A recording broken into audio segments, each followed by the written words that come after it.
मैं रजनीकांत पाठक जोशी उपचार केंद्र से बोल रहा हूँ। आजकल के दौर में कोरोना से इतना हम लोग हर एक आदमी तबाह हैं कि हर एक आदमी के बॉडी में निगेटिव ही हो रहा है। हमको नहीं पकड़ लेगा, हमको नहीं पकड़। और रोज़ हमारे पास दर्शक ऐसे क्वेश्चन पूछते हैं कि कब कोरोना ख़त्म होगा और कोरोना से बचने के लिए हम लोग क्या करें। तो एक मैं कोरोना के विषय में, कोविड-19 के विषय में मैं पहले भी एक वीडियो बना चुका हूँ, जिसका कि रेफरेंस आप लोग खोजिएगा तो मिल जाएगा। उसमें दो चीज़ हम, उस वीडियो का लिंक मैं डिस्क्रिप्शन में डाल दूंगा, उससे आप लोग देख सकते हैं। उसमें मैं बताया था, एक जोड़ा था सम्मत, जो सम्मत 2078 था, और दूसरा एक जोड़ के बताया गया था ईस्वी 2021। तो ईस्वी 2021 ये स्टार्ट होती थी 1 जनवरी 2021 से लेकर के 31 दिसंबर 2021 तक। इसलिए हमारे अनुसार कोरोना का जो है धीरे धीरे 31 दिसंबर 2021 से ये धीरे धीरे ख़त्म होगी, और इसके समय से हमारे देश के जितने वासी हैं उन लोगों को इससे धीरे धीरे निजात मिलेगी। अब इतना आदमी इससे हमसे भी क्वेश्चन पूछते हैं कि कैसे इसको ठीक किया जाए, क्या इसके लिए आप बताइए, अपना ज्योतिष के अनुसार क्या किया जाए। तो मैं भी प्रत्येक भारतीय के लिए ये रोज़ प्रार्थना करता हूँ, पूजा पाठ करता हूँ कि हे भगवान हमारे देश में इस संकट से बचाएं। तो आप जिस मजहब के हैं उस मजहब से अपने इष्ट से इसके माने ख़त्म होने के लिए, इसको समाप्त होने के लिए याचना करें। अगर आप हिंदू हैं तो आप अपने भगवान पर पूजा पाठ करें। अगर मुहम्मदन हैं तो आप अपने अल्लाह पर बोलें। अगर आप पंजाबी हैं तो गुरु नानक देव से करें। अगर आप ईसाई हैं तो ईसा मसीह से करें। और इससे प्रार्थना अगर हर एक आदमी मिलकर, हमारे भारतीय आदमी करेंगे तो इसमें सफलता मिलेगी। अगर आप हिंदू हैं तो हिंदू के लिए सबसे ज़रूरी है आपको हनुमान जी का पूजा करना। संकट मोचन इसको बोला जाता है, संकट मोचन। तो इसके लिए सबसे आसान अगर होता है कि आप सोए हुए, बैठे हुए किसी भी तरह 2 मंत्र का जाप कीजिए। एक सबसे आसान होता है, दीन दयाल बिरज संभारी हरहु नाथ मम संकट भारी। फिर मैं बोल देता हूँ, दीन दयाल बिरज संभारी हरहु नाथ मैं संकट भारी। इस मंत्र को 9 बार बोलिए। और एक और भी बोलिए, संकट कटे मिटे सब पीरा जो सुमरे हनुमत मलबीरा। इस दोनों मंत्र को आप जब भी सोते हो, बैठते हो या जब भी है तो इस मंत्र को बोलिए। और एक मेरा और हर एक आदमी से एडवाइस है कि अगर आप कोरोना के पॉजिटिव होते हैं, डॉक्टर से इलाज कर लिए, कोरोना के पॉजिटिव होते हैं तो डॉक्टर की एडवाइस पर पूरा चलिए।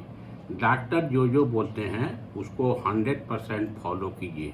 और हमारे जो हम लोग को जो बताया गया है कि इसमें पहले भी बताया गया था कि 3 चीज़ को मेंटेन करने की ज़रूरत थी। एक पहले था कि अपने हाथ को पूरा साफ करके रखिए, हाथ को पूरा साफ कर रखिए, तो इससे आपका इसका निगेटिव ख़त्म होगा। दूसरा था कि इसके मास्क पहनिए। तो अभी के युग में 2 डबल मास्क पहनिए। डबल मास्क पहनने का ये था कि हमारे बॉडी में 2 ही जगह है जिससे हमारे बॉडी में निगेटिव आती है। एक है मुंह और दूसरा है आपका नाक। यही 2 जगह है जिससे हमारे बॉडी में कोई भी निगेटिव एक बैक्टीरिया हमें बॉडी में आ सकती है। इसलिए आप डबल मास्क पहनिए जिससे कि आपका दोनों चीज़ पूरा कवर रहे।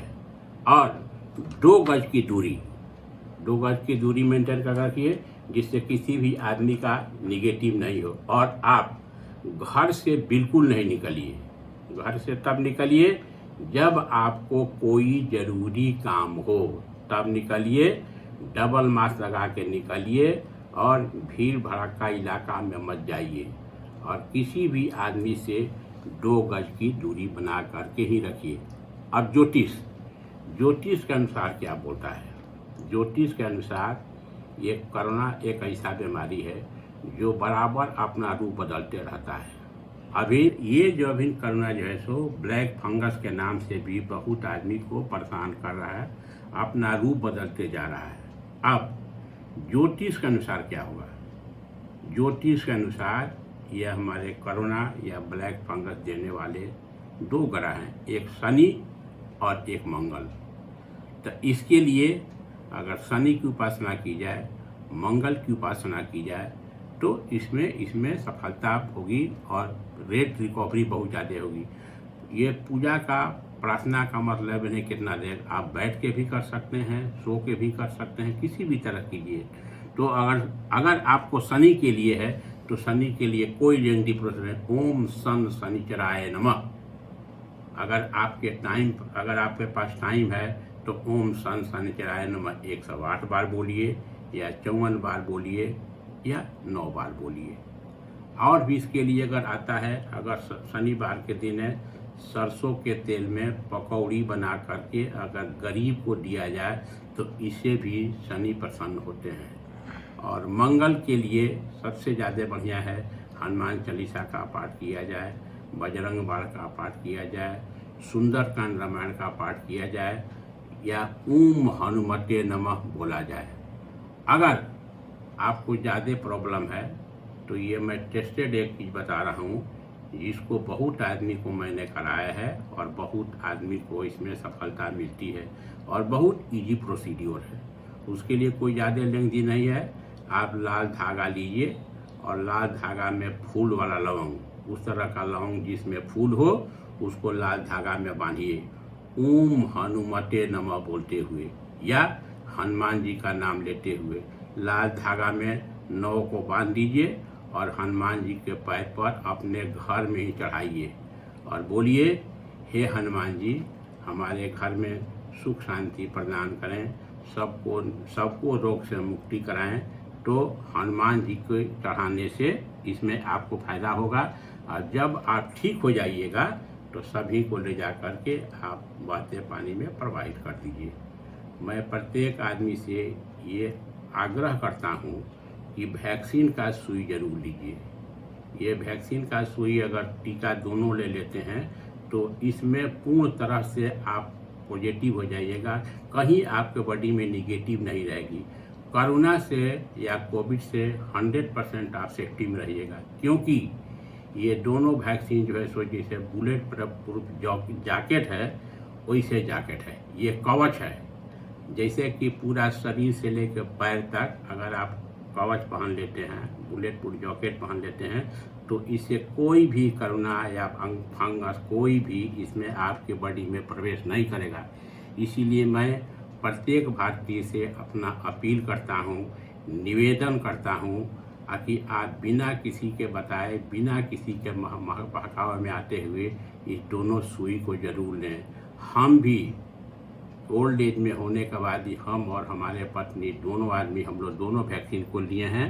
इसमें कहीं कोई साइड इफेक्ट नहीं है और हमारे परिचित या हमारे दर्शक करीब 21-2200 आदमी हमारे जैसे जान पहचान के हैं जो हमको बोलते हैं कि मैंने इसको लिया है और इसमें कोई साइड इफेक्ट नहीं है।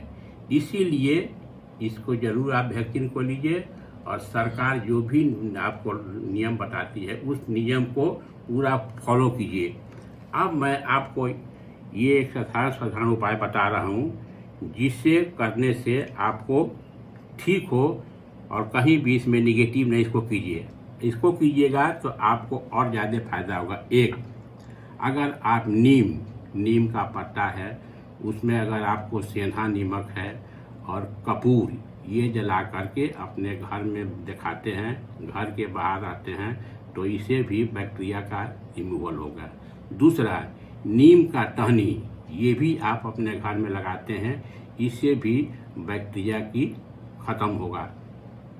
तीसरा, अगर जो है सो छोटा छोटा मैं बता रहा हूँ, आप पानी लीजिए, उसको थोड़ा गर्म कीजिए, उसमें नमक डालिए, उससे कलाली कीजिए, इससे भी आपको फ़ायदा होगा। अगर आपका नाक जाम रहता है तो इसमें थोड़ा सा सरसों तेल सूंघिए, इससे भी फ़ायदा होगा। कोरोना की जब बीमारी होती है तो इसमें सबसे ज़्यादा प्रॉब्लम भूख नहीं लगती है। भूख नहीं लगेगा, किसी चीज़ का स्मेल नहीं आएगा, तो उसके लिए सबसे आसान तरीका आपकी ये मैं बता रहा हूँ, एक कागजी नींबू लीजिए, कागजी नींबू को काट दीजिए, उसमें उसका बीजा निकाल दीजिए, उस पर थोड़ा सेंधा नमक डाल दीजिए, उस पर थोड़ा सा गोलकी का चूर्ण डाल दीजिए और थोड़ा सा उसको गर्म कीजिए और उसको जो है सो आप ले करके अगर चाटते हैं तो उससे आपको भूख लगेगी। अब ये कोरोना करने के लिए क्या क्या चीज़ इसमें आता है? 2 चीज़ की कमी होती है, एक होती है विटामिन सी और एक कॉपर, जिंक। एक है विटामिन सी और एक है जिंक। और ईश्वर हम लोगों के लिए दोनों चीज़ नेचर में भी दिया हुआ, प्राकृतिक में भी दिया हुआ है। अब अगर हमारे बॉडी में विटामिन सी की कमी रहेगी तो इसमें डायबिटीज वाले आदमी को प्रॉब्लम होगा, फेफड़ा में सूजन होगा, ब्रीथिंग ट्रबल होगा। तो इसके लिए सबसे आसान सा जो नेचर में दिया हुआ है, इसके लिए आप संतरा का सेवन कीजिए, नींबू का सेवन कीजिए, अनानास का सेवन कीजिए, अंकुरित मूंग का सेवन कीजिए। तो ये आप कीजिएगा तो इससे जो है सो आपको प्रचुर मात्रा में विटामिन सी मिलेगा, या विटामिन सी का टेबलेट भी है। अब इसके बाद आता है जिंक। जिंक लेने से हमारे शरीर का जो बलगम होगा वो ठीक हुआ, हार्ट का कोई प्रॉब्लम नहीं होगा। जिंक भी हम लोगों को नेचर में बहुत मिलता है, ये चना दाल में ही मिलेगा, मसूर दाल में भी मिलेगा और सबसे ज़्यादा मिलता है मशरूम में भी। तो इस सब का भी अगर लिया जाए, प्रयोग किया जाए तो इससे हम लोग को विटामिन सी भी मिलेगी और जिंक भी मिलेगी। और जब भी आप विचारधारा रखिए, विचारधारा पॉजिटिव रखिए। अगर विचारधारा पॉजिटिव रखते हैं तो आपको कोई बीमारी नहीं होगा। और डॉक्टर के एडवाइस से लिखिए, डॉक्टर के एडवाइस पर चलिए और अपना पूरा प्रिकॉशन रखिए और निगेटिव अपने को मत सोचिए। निगेटिव आप सोचिए, जैसे कि मान लीजिए कि आप टीवी देखते हैं या न्यूज़ देखते हैं, खाली आप निगेटिव होता है, आदमी वहाँ मर गया, ये मर गया, ये सब सोचिए मत। आप अगर पॉजिटिव विचारधारा रखते हैं, सरकार के नियम को पालन करते हैं, भगवान पर विश्वास रखते हैं, तो आप 100% पॉजिटिव हो जाएगा। और हमारे अनुसार 23 दिसंबर 2021 से इस रोगों से इंडिया के भारतवासियों को धीरे धीरे सफलता मिलनी शुरू होगी और ये धीरे धीरे ख़त्म हो जाएगा। लास्ट में हो सकता है कि ये अप्रैल 2022 तक ये कफ कोल्ड के रूप में ही रहेगी, ये जाने की संभावना ही है। परंतु मैं फिर भारतवासियों से बोलता हूँ कि दोनों वैक्सीन लीजिए, ये पूरा सुरक्षित है और आप पॉजिटिव थिंकिंग रहिए तो कोरोना या फंगस, ब्लैक फंगस कोई नहीं करेगा। आप भगवान पर पूरा विश्वास रखिए।